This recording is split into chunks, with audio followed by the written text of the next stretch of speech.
and their podcast channel, and we kind of extrapolated that data to kind of try and approximate the same numbers that we could expect. You know, it's kind of easy to say looking back that, of course you guys were gonna do well. It's the 3 biggest AniTubers or whatever. But you gotta understand that now Trash Taste views rival our own main channels, and that's really fucking rare for a podcast to be able to do that, and I still think it is pretty rare. So no, Maylin, we didn't lie. That was our honest prediction. Screw you! You're fired! So luckily after that, everything got approved, so our next job was thinking up a name. Now, in regards to the name, we knew that we were going to market ourselves as an anime podcast, but we kind of wanted the opportunity to talk about everything but anime as well, in case, you know, we ran out of anime to talk about. So with that general idea in mind, I kind of went off and brainstormed any terms or names I could think of that were vague enough that it kind of had something to do with the anime community, but also was vague enough that it could be about, well, just about anything. Because I remember Joey saying, guys, I'll be honest, don't let me name the podcast because I'm probably going to call it The Anime Podcast or something along those lines. So I went off and I came back to the boys with 3 names. The Salt Room, because, well, Salt is an integral part of the anime community, and I had an inkling that there was going to be a lot of arguments and salt on the podcast, which, you know, there kind of is. Men of Culture, because, well, we are men, and we are cultured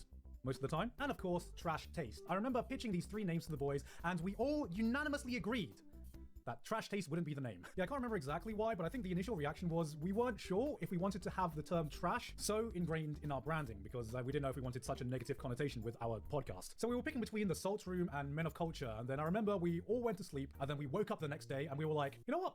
Trash Taste is a pretty good name. Looking back, I can't think of another name that more perfectly encapsulates what the podcast is about. So I have nightmares where I have flashbacks where we wake up the next day and we still unanimously agreed that we wouldn't name our podcast Trash Taste. So thank God we weren't fucking idiots. So our next challenge was finding and building a studio, and luckily Geeks Plus came in clutch and found us a pretty good apartment. So our first studio wasn't actually a studio, it was just a soundproof apartment that was built for musicians that we redecorated into a recording studio. And if you've seen the moving vlog from when we moved to the old studio to the new studio, you'd know that it was fucking tiny. We chose an apartment that was the bare minimum of what we needed to get this podcast recorded. And that's because apartments in Tokyo, especially soundproof apartments, are 1, really hard to find, and 2, fucking expensive. So in fact, we had to try and find a studio that was on the outskirts of Tokyo just so we could cut back on costs at the time. Because after we found the apartment, we actually had to build the studio, and the 3 of us have no idea what the fuck we are doing. I think we left the decision in terms of most of the equipment and stuff to Connor, because we were like, Connor, you do audio, you're on camera sometimes, you know what the fuck you're talking about. And you know what, Connor at the time, I don't even know if he fully knew what he was talking about, because I think a lot of it was just guesswork, watching a fuck ton of YouTube tutorials, ordering the equipment, and just hoping that it would work and look good. We were trying to emulate some of the biggest podcasts on the platform at the time when we just really did not have the knowledge or know how to do so. And I remember when we were finalizing everything we needed, finalizing the rent and all the equipment costs, and I was just looking down and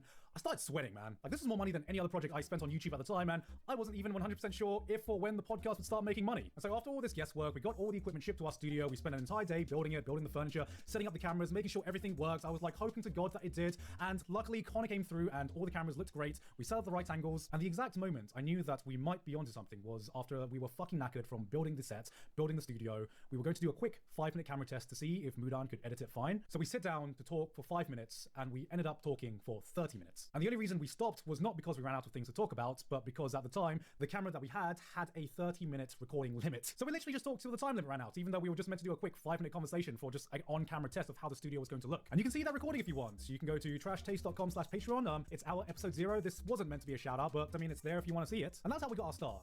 We filmed our first few episodes, we launched, and we completely obliterated our target within the first week, as I've already said. But I knew that the most important time for Trash Taste would be the start and getting some momentum going for the channel. And so I had an idea where a lot of my ideas come from while I was taking a shower. And that was the idea for the figure special. And I actually got it because the night before I was, for some reason, watching clips from Avengers Endgame and Avengers Infinity War. And I remember thinking about the Marvel Cinematic Universe, about how every film is a standalone film that also feeds into each other, and seeing how well that worked for Endgame and just the fucking MCU in general. And so I thought to myself, was there a way for us to be able to do this with our own 3 channels and Trash Taste? And that's where the idea of the figure special came from, where you would have our individual channels, aka the individual MCU films, that could all be enjoyed individually by our own fans and audience, that all fed into one bigger project, which was our Avengers, aka the Trash Taste figure special. And so I pitched this idea to the boys, they thought it was a great idea. I originally thought that we were gonna fucking MacGyver our way through and just like have hidden cameras and shit like that in the store, and then Connor suggested, guys, we shouldn't go full Logan Paul, let's try and get permission. Nowadays, we need like a minimum of a few weeks to really guarantee us getting permission to film in stores, as Connor and Trash Taste and Joey does for their individual channels. But back then, Maylin, being the fucking machine that she is, somehow got it in 4, which, like, looking back, I'm just like, how the fuck did she do that? It was a crazy idea I had in the shower, I pitched it to the boys, and then the week later, we were filming that same idea. And I think aside from the initial launch, that was also the second project that really got Trash Taste going and the momentum that it needed. Because looking back at our start now, I don't think we could have hoped for a better first 5 episodes to get the momentum going and really establish what the podcast was about. We had the introduction episode, we immediately had an episode that was not about anime, just to completely establish that this wasn't just going to be an anime podcast, even though that's kind of how we marketed it. We had the anime episode, and then we had the figure episode, and then we had our first guest episode with Chris, which I'm just checking out is our second most viewed episode ever. Fuck me. Don't tell Chris that, he doesn't need another ego boost. And so from then on, the momentum was there, and all we needed to do was stay consistent, which was fucking easy, because I'm just doing a podcast where I talk to my friends. Looking back, there were a few lucky things that we had going for us that we completely didn't plan at all. Like, we were an in-person podcast while the rest of the world was in a global pandemic where most countries were in lockdown. Luckily, Japan wasn't in as strict of a lockdown, so we basically had zero competition, because most other big established podcasts had to go to Zoom calls or Discord calls or something that was remote. And the second thing is that obviously they're my mates, but we were just three dudes with three different personalities that meshed well with each other for a podcast dynamic, and also we came from a wide range of backgrounds and cultures that could give different perspectives for different topics that we talked about. You know, if I was going to take anything from my journey so far with Trash Taste, a lot of people thought we were bound to succeed because of the size of our individual channels, and I don't actually think that's true at all. To me, I don't think the biggest asset we have now and going forward was our pre-established audience. It's having three creators who really understand YouTube as a platform, equally invested to create something bigger. Because I would say one of the biggest joys of working with Chloe and Joey is that there is never really an idea too big for them, and we all seem to have shared the same vision of what we wanted Trash Taste to be and the potential it could have been. Like, I remember coming to the boys with this idea for the drifting special, because this entire time I had this grand vision that Trash Taste could be more than just a podcast. And for one of the first time in my life, I wasn't met with resistance, but instead immediate enthusiasm. Because they were always my friends, but now we're also co-workers who build on each other's strengths and cover each other's weaknesses. Because this is just my own perspective about everything that happened, but I think we all know that Trash Taste wouldn't have succeeded without every single one of us. This ain't your normal group project. I think we've all in our own way contributed equally to the success that Trash Taste is seeing right now. Because irregardless of everything I've just said, I think the biggest reason to the success is, surprise, surprise, our genuine friendship. You are my nakama. You know, it might sound predictable and cheesy, but as someone who knows a lot of stories about some things that go on behind the scenes in YouTube communities and all that, genuine friendship is rarer than you think. Before Trash Taste, we spent far more time hanging out off camera than we did on camera in any of the projects we were involved in. And irregardless of how big our viewerships were, or how big our audiences were, or how many subscribers we had, that time was more valuable than anything. Trash Taste right now is far, far bigger than any of us ever thought it ever would be. But we know that despite that, this is just going to be the beginning, and I can't think of a better group of guys that I'd rather be on this journey with. And I can't wait for you guys to see what we have planned in the future. Touch wood that we can actually make it happen. So, in summary, the secret to Trash Taste is just talk shit, innit?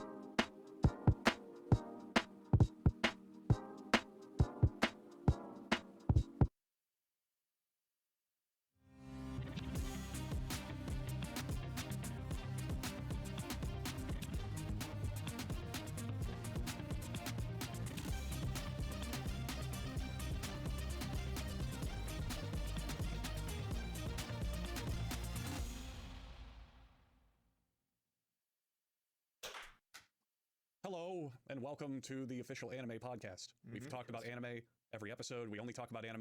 The only thing we care about is anime. Boys, what do you think of anime? It's pretty fucking cool. Attack on Titan's been incredible so far. Demon Slayer Season 2, what an amazing season. Am I right, boys? Pretty impressed overall. Yeah. Well, so, I wanted to bring up the anime Andrew, topic. And do you think this is the best year for anime that's ever been? I have no idea. I don't watch current anime. What is the best year of anime? Actually, historically, what is the best year of anime? I'm curious. Is it trending down or is it trending up? I feel like for sure. It's only massively spiking up. Yeah. How many Yu-Gi-Ohs were made, though? And Pokemon? Like, how many big hits like that, huh? A lot, I feel like. Yeah, maybe. I feel like there's probably a new Pokemon Jackson, series every year. I don't want to trot on your spirits here, but these are not good questions. You sound uneducated in the ways of anime. Oh, You sound pretty dumb. Ooh, I am- those I'm- are fighting words. I'm proudly uneducated in anime, I would say. Yeah. You wouldn't want to be a weeb, would you? Fuck me. Anyway, so I recently was checking items off the backlog, and I thought, I don't know, I'd pick one that's been sitting there for a while, but I've just always felt like I should check it out and this and that. I've started Dragon Ball Super.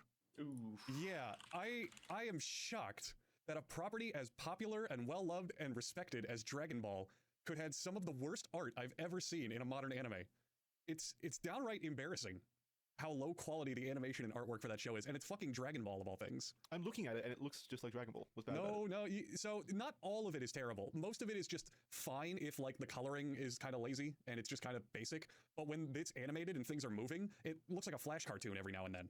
That was one of the big complaints from people with Dragon Ball Super is the animation quality, especially in the beginning, is really bad. But Yeah. they apparently pick it all up towards the end. Like, it gets pretty good. That's what I'm holding out for. I've got friends who finished all of it, and they say you just kind of have to like bear through a lot of the beginning, and then it gets decent. Dude, But that's, here we go again. yeah, that is It's always always the the thing. 100 episodes in, bro. I promise. Yeah, once you've been Stockholm syndromed into enjoying it. That's exactly what that is. Hey, to be fair, I've loved Dragon Ball since I was a kid, so I'm already Stockholm you still a syndrome kid? on this series hard. At heart, Jackson. There are very few things I enjoy that I enjoy now that I enjoyed when I was a kid. Well, it definitely has I don't know, it's like Dragon Ball-ness. There are things you kind of just have to go knowing. For example, when I was a kid, I loved Vegeta. I thought he was the coolest fucking anime character. I was like, oh, Vegeta's such a badass, and he doesn't give a shit, and he just tells people to fuck off. But now when I watch Super, he's just unlikable. And I actively hate him from episode 2 when he's introduced. Is it bad writing or is it consistent writing? Was he He's just so apparently, I was talking with a friend who rewatched all of Dragon Ball Z historian. recently. Jesus Yeah. Christ. And he said that this is not a problem that's new, but Vegeta's never been that good of a character in that he's always been a dick to everyone at all times, no matter what. So Dragon Ball Super is impressive because the first 4 or 5 episodes of the show are entirely filler. They just establish what's going on, but the actual episodes don't have anything important happening. Which Why is do they do amazing. this? I don't It costs know. money to do that. I don't understand why they If I waste. recall correctly, the very first episode of Dragon Ball Z goes, hey, Goku's grown up now, he has a kid, oh shit, it's Raditz and he's taking my son. That happens in the first episode, if I'm correct. But in Dragon Ball Super, it takes until episode 5 for the antagonist of the arc to show up. It's insane. Like, he's doing stuff, they introduce him, but for him to show up and actually affect the plot, it takes like 5 fucking episodes. But anyway, Vegeta is shown in episode 2 for the first time. And the whole point is that in Dragon Ball Z, he made a promise to his son to take him to an amusement park. So they end up, yeah, and that's funny. The first thing they show in a flashback is him punching his 9-year-old son in the face. like literally punching him in the face during training as hard as he fucking can. But anyway. And you didn't like the show? But anyway, so Vegeta compromises and goes shopping with his family. And he's super pissy the entire time. Sounds riveting. He's like, I don't want to be here. I hate you, family. And he like will not talk to them. And he's like folding his arms and looking away all the time and complaining about everything. And the only time he's only mildly happy is when they start eating. But anyway, they go to a concert and people start calling out Vegeta to go up on stage and dance. And he gets pissed off and like flies away and starts screaming and yelling and knocks a crowd over with his power. And while he's flying away, his family